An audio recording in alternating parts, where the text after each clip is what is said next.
在东突厥散，又有一名维吾尔族资深宗教学者在中国监狱中死亡。据位于土耳其的东突厥散学者联盟于12日宣布，东突厥散和田地区著名的宗教学者阿布都热欧夫哈吉在中国监狱中逝世。据报道，阿布都热欧夫毕生致力于宗教教学，深受人民爱戴。中国当局自1993年开始限制他的旅行自由，2015年被非法拘留6个月。2017年，他重新受到逮捕，并被判处有期徒刑10年。他逝世后，尸体被交给家人，但是不允许举行宗教葬礼仪式。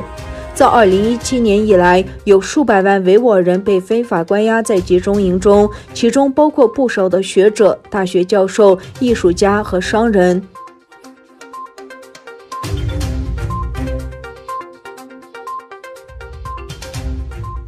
土耳其未来党主席、前总理达乌提欧卢批评土耳其警方强制干预在开塞利举行示威抗议中国压迫维吾尔人。最近，土耳其维吾尔人在中国驻土耳其领事馆前举行以寻求家人为题的和平示威。达乌提欧卢在推特上说，在阿纳托利亚的心脏，什么样的良心试图消灭被压迫的维吾尔族同胞的声音？你们不是被压迫者的声音吗？这就是你们的真面目。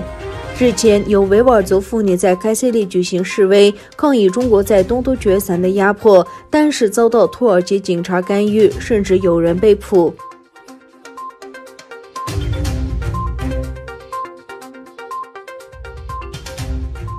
欧盟周五发布声明，呼吁中国撤销对 BBC 世界新闻台的禁令。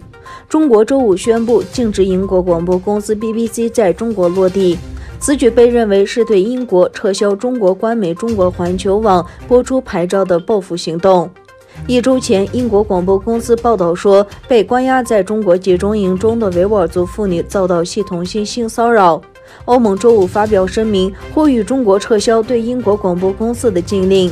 声明称，北京封杀 BBC 世界新闻台的举措进一步限制其境内的言论自由以及信息获取自由，违反中国人民共和国宪法以及世界人权宣言。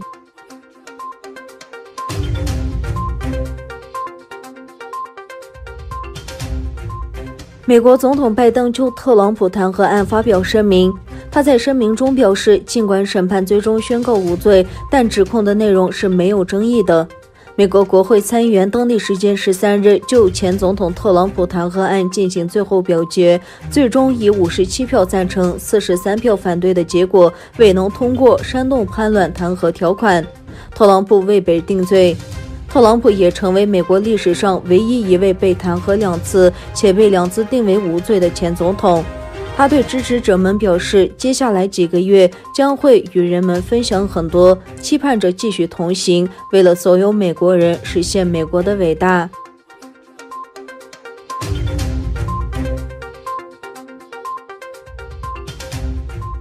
俄罗斯外长拉夫罗夫在接受俄媒体采访时表示，如果欧盟对俄罗斯施加的制裁将给俄经济带来风险，那么不排除俄罗斯与欧盟断绝关系的可能性。